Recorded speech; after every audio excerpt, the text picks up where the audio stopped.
hindi na ako bibili nito. I won't repurchase this kasi Pambansang tinipid, Sir Lawrence ang galing. Basta honest, review sa'yo ay sasabihin. Pambansang tinipid, sa kanya ang hihiling. Basta produktong sulit, lahat ay bibiin.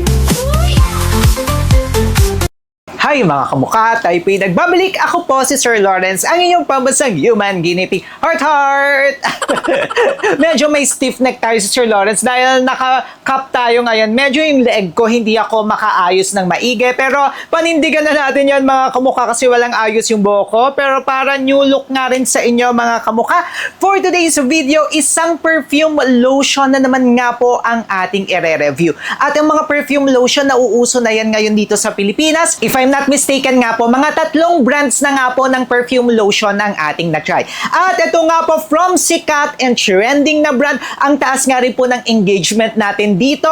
Kapag nire-review natin tong brand na to, walang iba kundi ang Abony Perfume Whitening Lotion na Carrot and Peach. Alam nyo, ang ganda niya in person mga kamukha. Very festive yung kanyang itsura. Siyempre, ang number 1 standard nga po natin dito sa ating channel, hindi po tayo nagre-review ng hindi FDA registered, FDA notified, or tinatawag nyo po na FDA approved. Sa country of origin man yan or dito sa Pilipinas. At ito pong Abony, sila po, ang mother company nito is nasa Thailand. Pero may distributor po sila dito sa Pilipinas. At ito po mismo na yung peach and carrot or yung carrot and peach ay FDA notified dito sa Pilipinas. Ibig sabihin po, nakapasa kahit papaano sa safety check ng FDA. Matagal na nga po nating nire-review ang Abony dito sa ating channel. May mga gusto tayo, may mga hindi tayo nagugustuhan. Pero ito kaya, magugustuhan kaya natin, kaya pag-usapan na natin siya mga kamuka.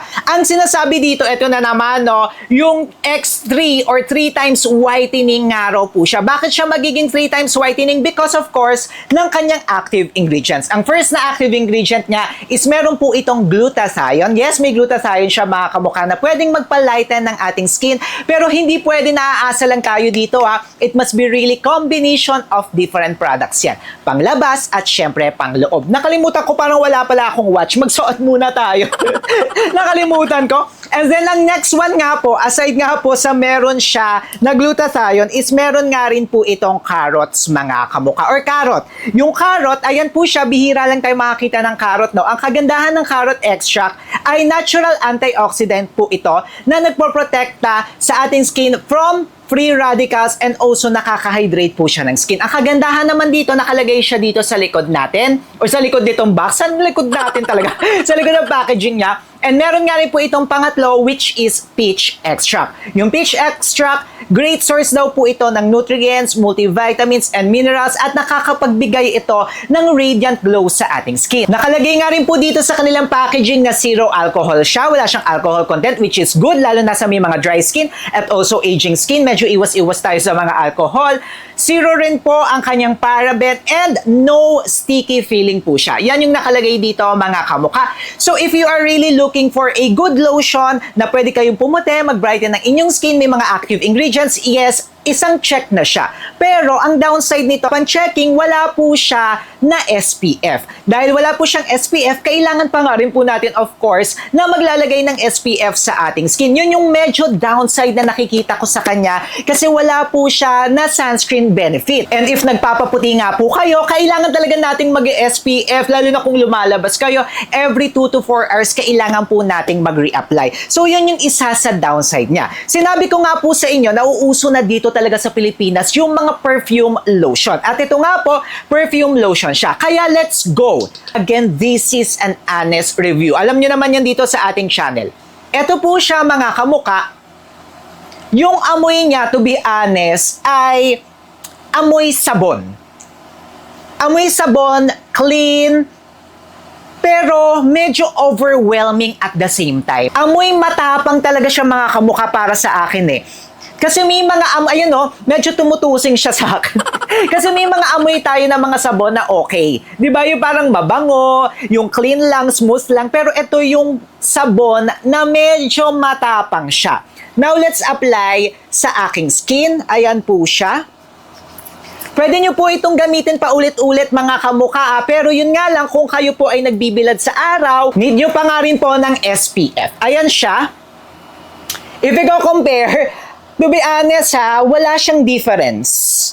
Wala siyang difference. Pero ang gusto ko naman sa kanya, tama sila na hindi siya sticky. Hindi sticky yung pakiramdam niya, lalo na mainit, humid yung weather dito. Hindi po sticky yung kanyang feeling. Pero yung scent niya talaga, medyo matapang siya mga kamukha sa simula. Pero after naman siya ng mga 30 minutes, nawawala po siya. Tapos ang napansin ko rin sa kanya, hindi siya ganun kabagay if ililayer niyo siya with perfume, with your perfume.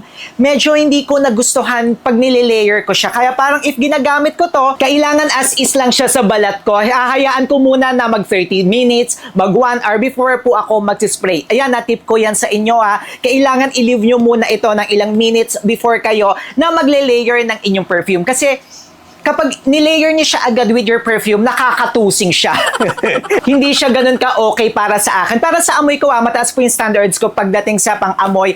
At yun nga, medyo hindi ko siya nagustuhan or medyo natatapangan ako sa kanya. Pero after 30 minutes naman po mga kamukha, umaayos naman po siya. Or nagiging smooth naman, hindi na yung parang nakakatusing or masakit siya sa ilong. Balikan ko nga rin po yung brightening effect Wala po siyang instant brightening or whitening effect. Kung mapapansin nyo nga, mas maputi pa ito mga kamukha.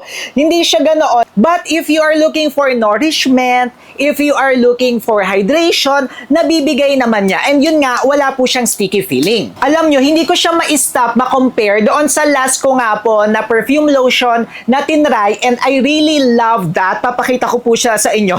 Ubus na nga natin. Ito, pangalawa ko na to mga kamukha kasi nilalagi ko talaga siya.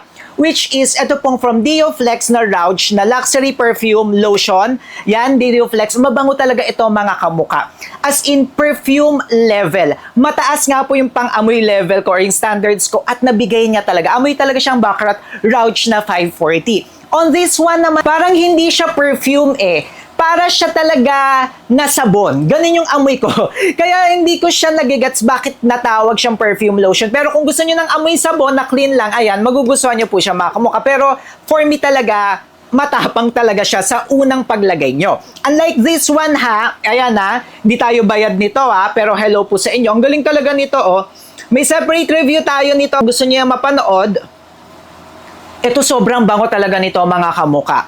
As in, lagi ko po itong ginagamit. Ayan kung makikita nyo, aside sa napakabango niya, nakakapagbigay pa siya ng glowing effect. If i-compare ko po dito, mas may glowing effect ito, tapos iba talaga. Para ka talagang naka-perfume pagdating dito. If i-compare ko nga po siya dito sa Abony. For me, overall experience ko po dito sa Abony Perfume Whitening Lotion na Carrot and Peach is so-so lang siya mga kamukha. Okay lang siya if wala po akong mahanap na lotion. Ito na lang yung natitira. Or kapag sa Watsons, wala na akong mahanap na mga perfume lotion. Okay lang siya kapag ito lang siya na nandoon. Pero if I have options, or if meron pa ako, hindi na ako bibili nito. I won't repurchase this kasi hindi siya ganun ka-needed. Napaka-honest talaga natin, Again, magbo-boil down yan sa preference nyo. Hindi siya sa preference ko Hindi siya parang pasok sa preference ko. This brand is okay. Yung Abony, marami tayong mga nagandahan, but ito itself, itong Abony Perfume Whitening Lotion, sakto lang talaga siya. If meron pa kayong mga perfume lotion dyan, or kapag may mga lotion pa kayo dyan, stick na lang kayo dyan mga kamukha, huwag kayong mag-overconsumption. But if you want to try, pwede naman siya mga kamukha. Maglalagay na lang tayo ng legit shop. Andiyan po yan sa description box sa baba or nandito po yan. I-click nyo po yung mismong tablet nyo or yung mismong screen ng cellphone nyo. Makikita nyo po dyan. May cart dyan, diretso na po yan sa Shopee. Legit shop yan mga kamukha. Kasi may mga peke na Abony, maraming peke nito. So, sa mga Abony products, I think this is the list of my favorite. Hindi, may isa pa akong list na favorite. Second to the list, favorite natin ito. Hindi siya yung favorite natin, pero hindi nga rin po siya yung worst na na-try natin.